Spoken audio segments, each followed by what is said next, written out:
जय हिंद दोस्तों, आप सभी का आर्यन स्टडी सेंटर में स्वागत है।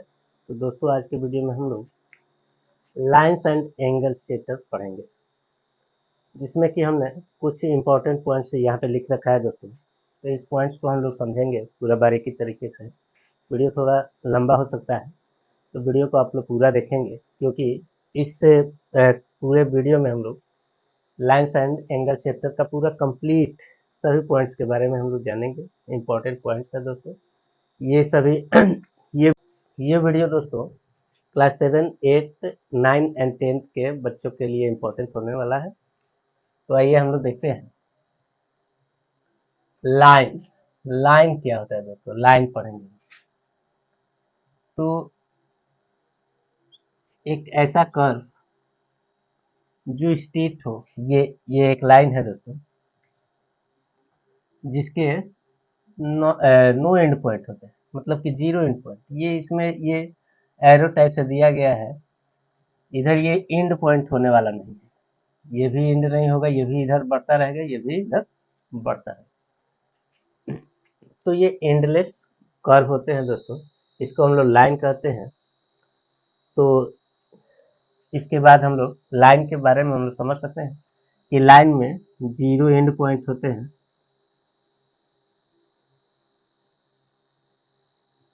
और इसकी जो लंबाई होती है दोस्तों निश्चित नहीं होती। ठीक है, इसको हम लोग माप नहीं सकते हैं, प्लेन पे रिप्रेजेंट नहीं कर सकते हैं। इसकी लंबाई निश्चित है, ये नहीं है आप, मतलब कि कोई भी आप इसको माप नहीं सकते। चलते हैं इसके बाद रे के बारे में। रे क्या होता है? तो ये लाइन का ही एक पार्ट है दोस्तों, जिसमें वन एंड पॉइंट होता है, ए और बी। इसका नाम हम लोग ए भी रख सकते हैं। तो ए जो पॉइंट है दोस्तों, ये एंड पॉइंट है। ए क्या है? एंड पॉइंट है, और बी एंड पॉइंट नहीं है। मतलब कि रे में एक ही एंड पॉइंट होता है, वन एंड पॉइंट, और इसकी भी लंबाई निश्चित नहीं होती। ठीक है, इसको हम लोग माप नहीं सकते हैं। ठीक है, चलते हैं इस तरीके से हम लोग लाइन सेगमेंट की तरफ। इधर थोड़ा वीडियो को ध्यान से देखेंगे। लाइन सेगमेंट, इसको हिंदी में रेखा खंड, मतलब कि लाइन का एक पार्ट, भाग, ए बी। तो ये दोनों ही एंड पॉइंट है, तो इसमें टू एंड पॉइंट। ठीक है दोस्तों, इसको हम लोग माप सकते हैं। क्या है? माप सकते हैं। इसकी लंबाई निश्चित होती है। इस तरीके से हम लोग आगे की तरफ बढ़ेंगे। Types of angles. तो टाइप्स ऑफ एंगल्स में हम लोग पढ़ेंगे acute angle, right angle, obtuse angle, straight angle, reflex angle, complete angle. ये सब हमने पहले भी वीडियो में पढ़ा चुका है, फिर भी आज हम लोग देख लेते हैं, क्योंकि इस लाइन्स एंड एंगल सेक्टर में हम ये दिया हुआ होता है। तो एंगल क्या हो सकता है? तो एंगल बनाने में दोस्तों हम लोग दो रे का यूज करेंगे, और ये इस रे में हम लोग देखेंगे ए बी। इस रे का नाम हमारा ए बी हो चुका है, और इस रे का नाम ए सी। दो रे हैं, तो दोनों ही रे में अभी हमने पढ़ा है कि रे जो होते हैं उसमें वन एंड पॉइंट होता है, एक जो है एंड पॉइंट होता है, एक एंड पॉइंट नहीं। तो दो रे हैं तो दो एंड पॉइंट होना जरूरी है। ठीक है दोस्तों, अब दोनों ही रे का एंड पॉइंट्स जो है वो कॉमन हो जाए। क्या हो जाए? कॉमन, यानी कि ए सी जो रे है इसका, और ए बी जो रे है इसका, दोनों का एंड पॉइंट ए है, यानी कि ए जो है कॉमन पॉइंट है ए सी और ए बी का। तो इस तरीके से अगर किसी भी दो रे के एंड पॉइंट्स जो होते हैं कॉमन हो जाए, तो उस तरीके से बनने वाले हम लोग आकृति को एंगल या कोण कहेंगे। क्या कहेंगे? कोण, एंगल कह देंगे दोस्तों। चलते हैं, अब हम लोग टाइप्स ऑफ एंगल्स के बारे में पढ़ेंगे। तो टाइप्स ऑफ एंगल्स में सबसे पहले हमें एक्यूट एंगल दिया गया है। क्या दिया गया है? एक्यूट एंगल क्या होता है? तो एक ऐसा एंगल दोस्तों, एंगल को हम लोग जान लेंगे कि हम लोग डिग्री में मापते हैं, ज़्यादातर इसको थीटा से रिप्रेजेंट करते हैं, हम लोग थीटा मानते हैं।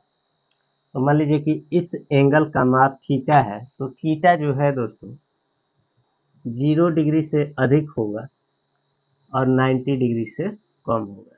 ऐसे एंगल को हम लोग एक्यूट एंगल कहेंगे। क्या कहेंगे? Acute angle. थीटा, इस एंगल का माप थीटा है और थीटा की जो वैल्यू है 0 से अधिक और 90 से कम होगी, यानी कि 1 to 89, 1 डिग्री से लेकर के 89 डिग्री तक, यहाँ से यहाँ तक कोई भी एंगल हो जाएगा, इसको एक्यूट एंगल कहेंगे। चलते हैं आगे की तरफ। एंगल, एक्यूट एंगल हम लोग समझ चुके हैं। इसके बाद आता है हम लोग का right angle. Right angle, right angle के बारे में आप लोग पहले से जानते होंगे। ये तो हमारा एंगल है, दो रे जिनका एंड पॉइंट कॉमन है। तो ऐसा एंगल, इस एंगल का माप हमने थीटा रख दिया है, तो थीटा का जो वैल्यू है 90 डिग्री। एक ऐसा एंगल जिसका माप क्या हो, 90 डिग्री हो, ऐसे एंगल को राइट एंगल कहते हैं। ठीक है दोस्तों, चलते हैं आगे की तरफ। ऑब्ट्यूज एंगल क्या है, ध्यान से देखेंगे हम लोग।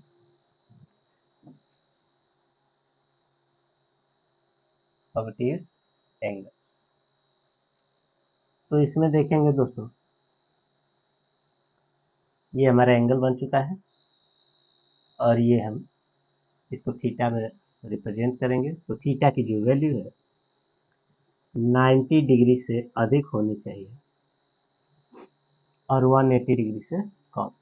ऐसे एंगल को हम लोग ऑब्ट्यूज एंगल कहेंगे। ठीक है दोस्तों,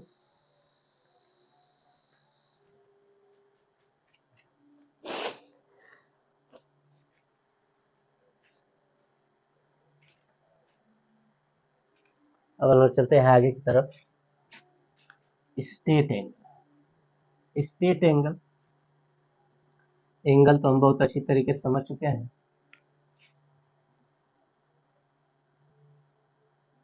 स्टेट एंगल, ए बी रे हो चुका है और ए सी रे हो चुका है। ठीक है दोस्तों, ये दोनों ही रे का कॉमन पॉइंट है ए, तो इसमें जो थीटा का माप है 180 डिग्री।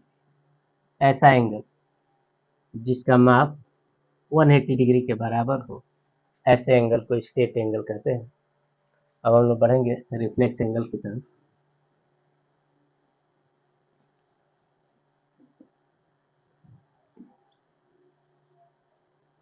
रिफ्लेक्स एंगल्स,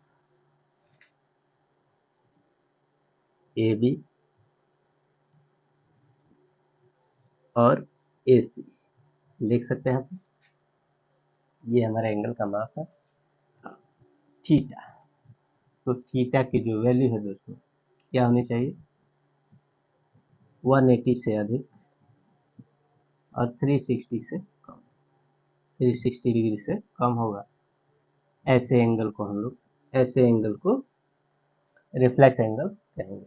चलते हैं कंप्लीट एंगल की तरफ। कंप्लीट एंगल को पढ़ के भी हम लोग समझ सकते हैं कि ये क्या कहना चाह रहा है।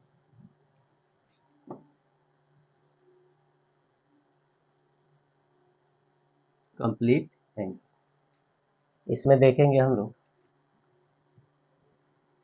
ए बी रे, ए बी रे और इसी के ऊपर एक और रे है जो ए सी रे है। क्या है दोस्तों, ए बी रे के ऊपर ही ए सी रे है। तो ये एक राउंड कंप्लीट कर चुका है, यानी कि थीटा का जो माप होगा 360 डिग्री। ऐसे एंगल को हम लोग कंप्लीट एंगल कहेंगे। तो हमारा टाइप्स ऑफ एंगल कंप्लीट हो चुका है। अब हम लोग पढ़ेंगे एंगल पेयर्स। एंगल पेयर्स, एंगलों के जोड़े, जोड़े से कौन कौन से एंगल बनते हैं हम लोग पढ़ेंगे। एंगल पेयर्स, देखेंगे आगे की तरफ कॉम्प्लीमेंट्री एंगल्स।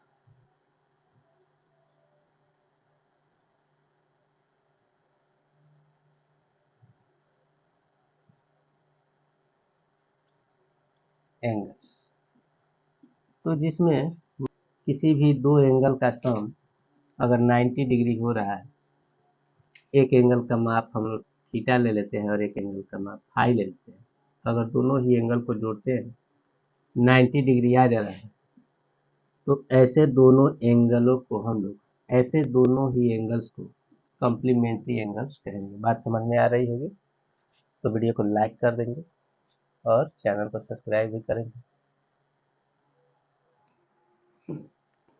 ठीक है दोस्तों, किसी भी दो एंगल्स का माप अगर 90 डिग्री हो रहा है तो ऐसे एंगल्स को कॉम्प्लीमेंट्री एंगल्स कहेंगे। चलते हैं हम लोग सप्लीमेंट्री एंगल्स की तरफ।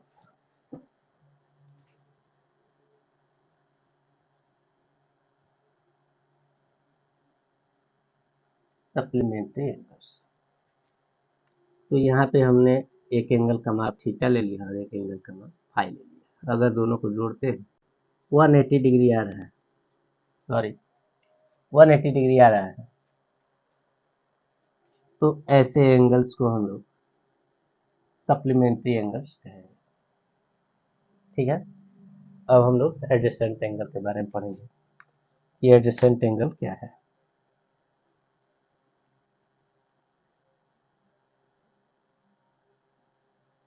देखेंगे दोस्तों हम लोग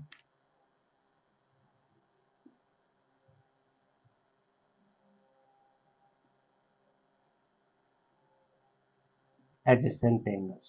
ठीक है दोस्तों, यहाँ पे एक एंगल बना हुआ है और एक और, दो एंगल बने हुए हैं, ये और ये।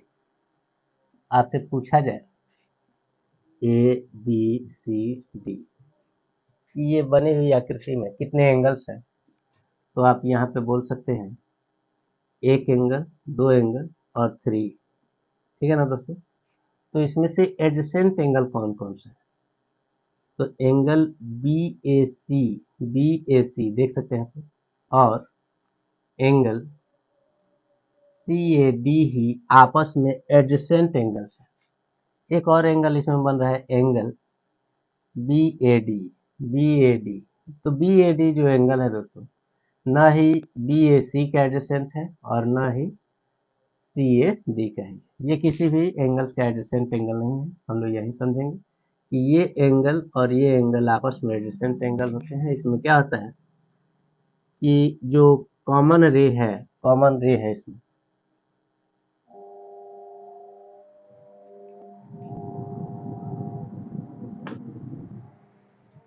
देख सकते हैं,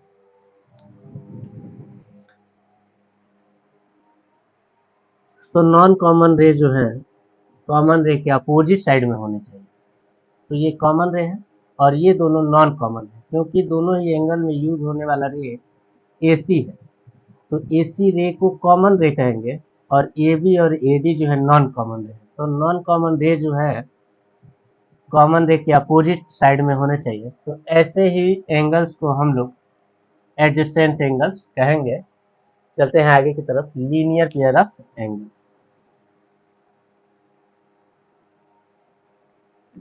linear pair of angle,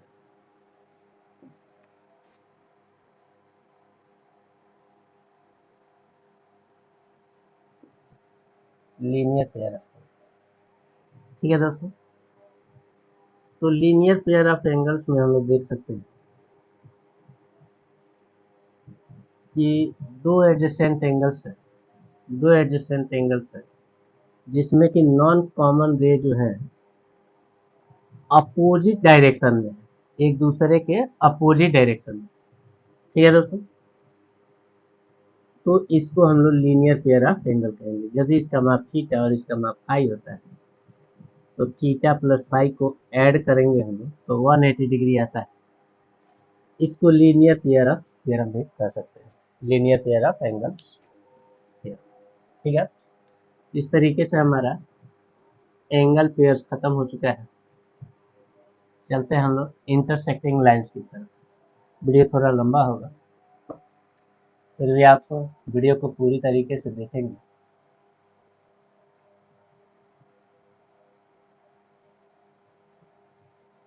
intersecting lines, तो इसमें दिया गया है वर्टिकली अपोजिट एंगल्स।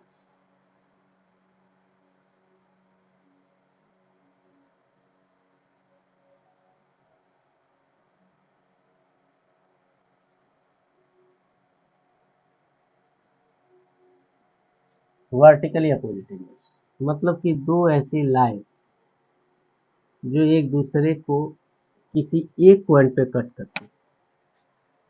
तो इस ये दोनों जो लाइन है ए बी और सी डी, ये दोनों ही लाइन एक दूसरे को पॉइंट ओ पे कट करती है। तो ऐसी दो लाइनों को हम लोग इंटरसेक्टिंग लाइन कहेंगे, ठीक है। तो इनसे बनने वाले अपोजिट एंगल को, ये जो दोनों एंगल है अपोजिट एंगल, ये दोनों आपस में इक्वल होते हैं दोस्तों। याद रखेंगे कि angle A O C equals to angle D O B, इसी तरीके से angle A O D equals to angle B O C, ये दोनों ही एंगल आपस में बराबर होंगे। इसी को बोलते हैं हम लोग वर्टिकली अपोजिट एंगल्स, ठीक है ना दोस्तों। तो ये दोनों जो वर्टिकली अपोजिट एंगल्स है, ये दोनों मतलब ये जो अपोजिट एंगल्स है ये दोनों आपस में इक्वल होते हैं। तो इसको हम लोग लिख सकते हैं कि वर्टिकली अपोजिट एंगल्स के थ्रू ये दोनों ही एंगल आपस में इक्वल होते हैं, ठीक है। इस तरीके से हम लोग चलेंगे पैरेलल लाइंस एंड ट्रांसवर्सल के बारे में। जब लाइंस एंड एंगल्स पढ़ रहे हैं हम लोग दोस्तों, तो पूरी तरीके से पढ़ेंगे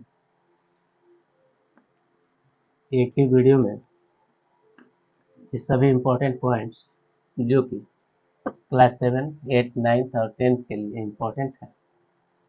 तो हम लोग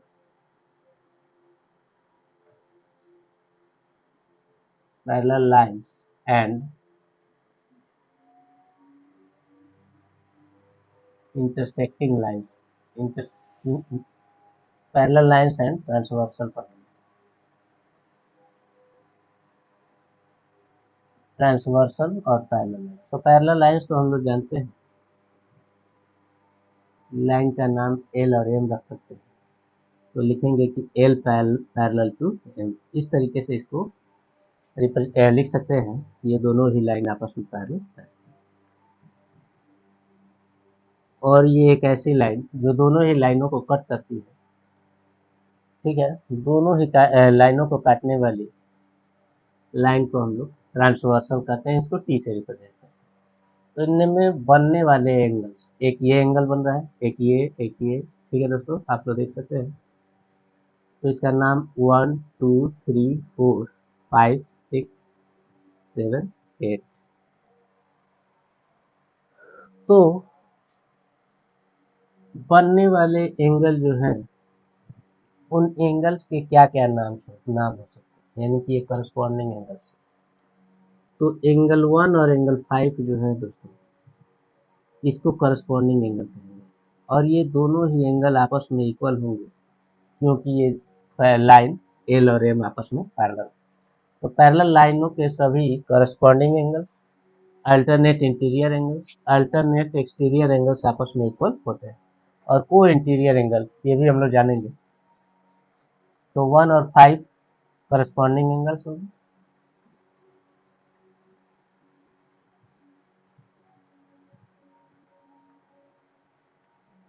करस्पॉन्डिंग एंगल्स। फिर और भी करस्पॉन्डिंग एंगल्स के पेयर हम लोग देखेंगे। तो 2 का 6 होता है, 2 का 6। इसी तरीके से और भी 3 का हम लोग 7, एंगल 3 का करस्पॉन्डिंग एंगल 7 होता है दोस्तों, और एंगल 4 का करस्पॉन्डिंग एंगल 8, ठीक है दोस्तों। ये पेयर ऑफ करस्पॉन्डिंग एंगल्स है। इस तरीके से हम लोग करस्पॉन्डिंग एंगल्स जान चुके हैं, कौन कौन से देख सकते हैं आप लोग। ये और ये एंगल आपस में करस्पॉन्डिंग एंगल है, याद रखेंगे। इसको हमने एंगल 1 और इसको एंगल 5 लिखा है, तो एंगल 1 और 5 आपस में करस्पॉन्डिंग एंगल। इसको 2 और इसको 6, यानी कि 2 और 6 आपस में करस्पॉन्डिंग एंगल है। 3 और 7 आपस में ठीक है दोस्तों, अब हम लोग बढ़ते हैं अल्टरनेट इंटीरियर एंगल की तरफ। अल्टरनेट इंटीरियर एंगल, ये दोनों ही लाइनें आपस में पैरेलल हैं।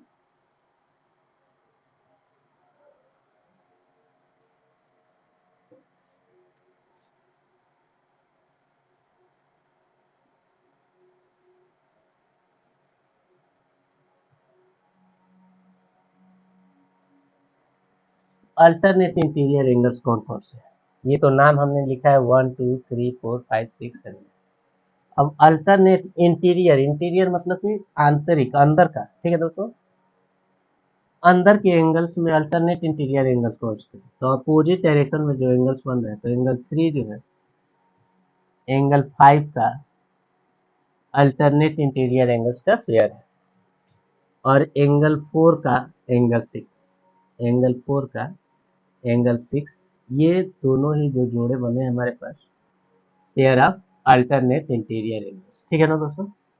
अब इसी तरीके से एक्सटीरियर एंगल्स पूछे जाएंगे, अल्टरनेट एक्सटीरियर एंगल्स देख सकते हैं हम।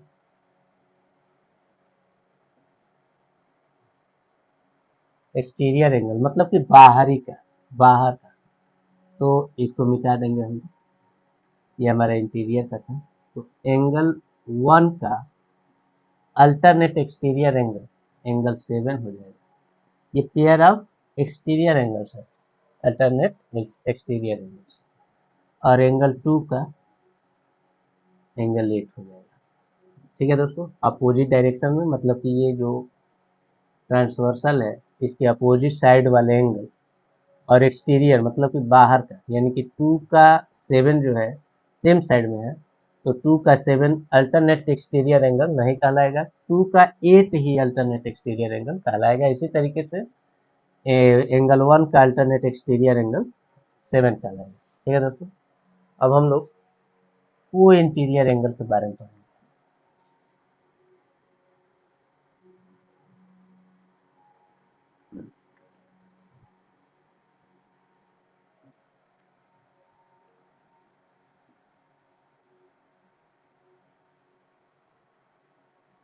को इंटीरियर एंगल्स, दो लाइनें जो कि आपस में पैरेलल है, एक ट्रांसवर्सल की है जो कि दोनों ही लाइनों को कट करती है।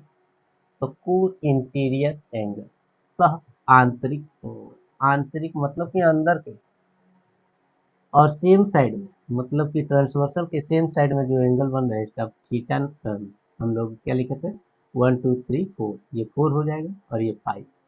तो एंगल 4 और एंगल 5 दोनों आपस में बराबर नहीं होते हैं, बराबर भी हो सकते हैं जब ये ट्रांसवर्सल दोनों पे परपेंडिकुलर है, लेकिन बराबर की कोई भी यहाँ पे वैल्यू नहीं है। एंगल 4 और एंगल 5 का जो सम होता है 180 डिग्री होता है, इसी को हम लोग को इंटीरियर एंगल कहते हैं। इन दोनों एंगल का माप 180 डिग्री होगा, कब? जब ये लाइन एल पैरेलल होगी एम की, एल लाइन एम के पैरेलल होगी, तो इन दोनों ही एंगल का सम 180 होगा। इसी तरीके से एंगल 3 और एंगल 6, एंगल 3 प्लस एंगल 6 का सम भी 180 डिग्री होगा। इन एंगल को इंटीरियर एंगल्स कहते हैं। एंगल 3 और एंगल 6 आपस में को इंटीरियर एंगल, और इन दोनों का सम 180 होगा, कब? जब ये दोनों लाइनें आपस में पैरेलल होंगी। तो चलते हैं हम लोग प्रॉपर्टीज के बारे में कि sum of the angles on a straight line is 180। ठीक है दोस्तों, जान लेंगे कि किसी भी स्ट्रेट लाइन पर, किसी भी स्ट्रेट लाइन के सेम साइड में मतलब कि एक ही साइड में कितने भी एंगल, इन सभी एंगलों का माप 1 2 3, यानी कि एंगल 1 एंगल 2 और प्लस एंगल 3, तीनों ही एंगल का सम, या और भी एंगल होगा सेम साइड में, तो इन सभी एंगल का सम 180 डिग्री होगा। याद रखेंगे इसको straight line linear pair of angle भी कह सकते हैं, नहीं सॉरी, ये स्ट्रेट लाइन है। इस तरीके से जो लाइन है ए ओ बी, ये स्ट्रेट लाइन है, तो इस पे एक साइड में कितने भी एंगल बनेंगे उनका सम 180 डिग्री होगा। इस तरीके से हम लोग चलते हैं आगे की तरफ। लिखा है कि sum of the angles around a point is 360 degree. ये मतलब कि किसी पॉइंट के चारों तरफ बनने वाले एंगल्स का सम 1 2 3 4 1 2 3 4 4 एंगल बने हैं। ये चारों एंगल जो है किसी पॉइंट के चारों तरफ है। तो angle 1 plus angle 2 plus angle 3 plus angle 4 का सम जो होता है 360 डिग्री होगा। इसको याद रखेंगे, इस sum of the angles around a point. ठीक है दोस्तों, तो वीडियो अच्छी लगी चैनल को सब्सक्राइब करें, वीडियो को लाइक करें, और मैं चाहूँगा कि अपने सगे संबंधियों सभी दोस्तों के पास वीडियो को शेयर करें। चलते हैं अगले वीडियो में, अगले क्वेश्चन पे कुछ आपके लिए नया ही लेके आएंगे। तब तक के लिए जय हिंद, जय भारत।